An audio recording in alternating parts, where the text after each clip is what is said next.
Hey you, Marcos aqui. Imagine, cada segundo que você vive vale dinheiro. Parece bom, né? Bem-vindo ao The Weight Show, a primeira série coreana que assisti e que ainda está disponível na Netflix, onde o tempo realmente é dinheiro e a dignidade, essa é vendida primeiro. Imagine Round 6, mas em vez de você morrer em jogos infantis, você é esmagado pela etiqueta do preço em um sistema em que você vive. É um jogo de sobrevivência? Sim, mas também é uma comédia sombria sobre o sistema em que a gente já vive. Hoje vamos falar e explicar um pouco sobre The Weight Show, porque ela é brilhante, perturbadora e de alguma forma até engraçada. E no final vamos responder uma grande pergunta: vai ter uma segunda temporada dessa série ou essa é isso e acabou? Mas antes, lembrar você de se inscrever aqui no canal e deixar sua opinião aqui nos comentários. É sempre bom saber o que você achou da série e do vídeo.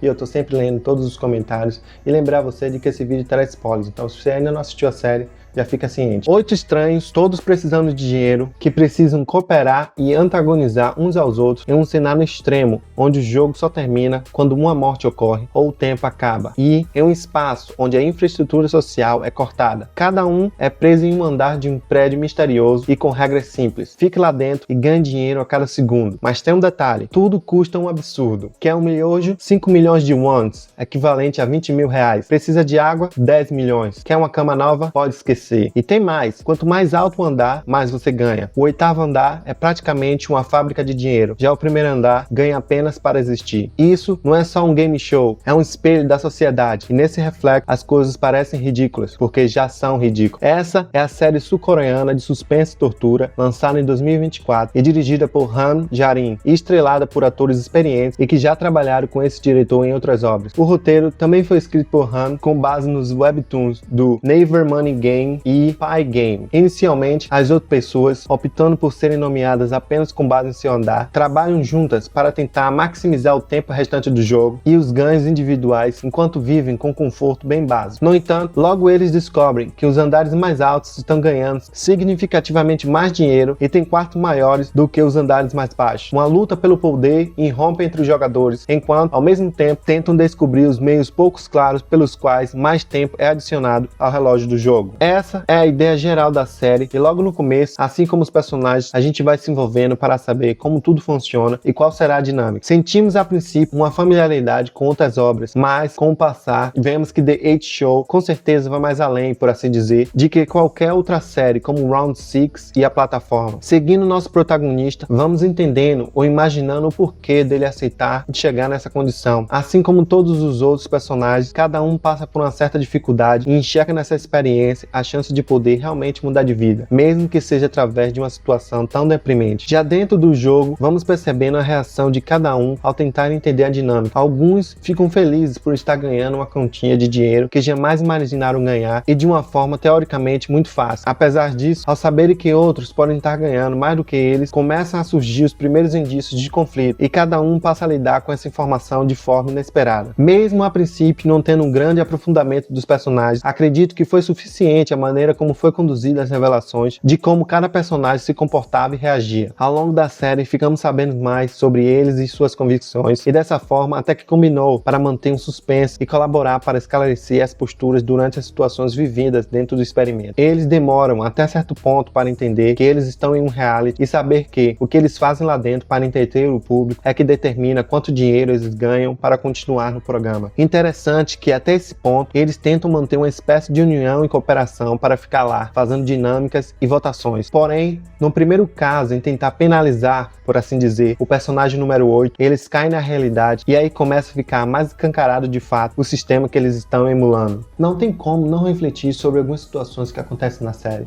e fazer uma associação com algo da nossa vida cotidiana.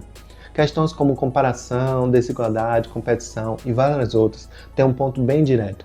Desde o primeiro episódio, a gente começa a fazer essas associações e meio que pensar como a gente ia agir se a gente estivesse no jogo, ou como a gente já age dentro da nossa vida em relação a essas situações. A partir da reviravolta, com o número 8 assumindo o controle, começa a haver uma divisão entre eles. O que era uma democracia, por assim dizer, vira uma ditadura, e a gente torcendo para um dos lados. Os números mais baixos contra os números mais altos. Nessa divisão, a gente sempre torce para quem está sofrendo de alguma forma se livrar desse sofrimento. E na série, eles até conseguem, e por alguns momentos, os números mais baixos assumem o poder e começam a controlar as ações ações. Diferente dos números mais altos, eles, quando estão controlando o jogo, não usam os mesmos métodos e não infringem nenhuma prova pesada aos números maiores. Mas infelizmente, eles logo perdem o controle novamente e os números maiores voltam a assumir o poder, só que dessa vez agindo de forma ainda mais cruel. Novamente, isso mexe bastante com as nossas emoções e dá até uma raiva, uma agonia, e de repente a gente também está sofrendo como eles na série. Isso às vezes até soa engraçado, como a série consegue tocar bem forte com a nossa percepção. Já se encaminhando para o final, ficamos pensando quando essa batalha terá fim. Número 8 consegue dominar totalmente a todos, nenhuma surpresa até então. Apenas o fato de alguns números aceitarem de forma bem passiva a todos os abusos que ela propunha. A forma como ela escravizou os números inferiores e até montou uma tortura em prol de ficar mais tempo no jogo, mostra como ela foi seduzida pela quantidade de dinheiro que tinha, fazendo ela pensar que podia comprar tudo, até a posse da vida dos outros. Não bastasse tudo isso, ao finalmente se livrarem das mãos da número 8, número 1 decide não cooperar, mesmo todos oferecendo ajuda a ele. E ele prende todos novamente numa busca suicida de conseguir ainda mais do que tinha. Mesmo a gente sabendo da condição dele e o porquê dele estar agindo assim, não deixa de ser, de novo, um extremo muito curioso. Perceber que não importa o nível, o dinheiro consegue conduzir você a fazer coisas inimagináveis. Por fim, com seu grande ato, ele acaba perdendo a vida e não conseguindo, infelizmente, o seu objetivo, o que desperta nos outros, finalmente, o desejo de querer encerrar com o show, mesmo já sendo tarde demais. Da metade para o fim, a série volta a bater bem forte em pontos que pode ser usado para reflexões em diversas camadas, e nisso, acredito que cumpriu muito bem o seu papel e intenção. As atuações, produções e escrita ajudaram a compor com ainda mais precisão essa série sensacional. O final em que vemos eles reunidos novamente e ficamos sabendo o destino de cada um é mais uma prova de como a série se importou em fazer um desfecho muito satisfatório e sanar praticamente todas as questões. Eles todos com dinheiro, mas de certa forma todos ainda da mesma maneira de que quando entraram no jogo. Eu gostei bastante do final da série. Eu gosto quando ficamos sabendo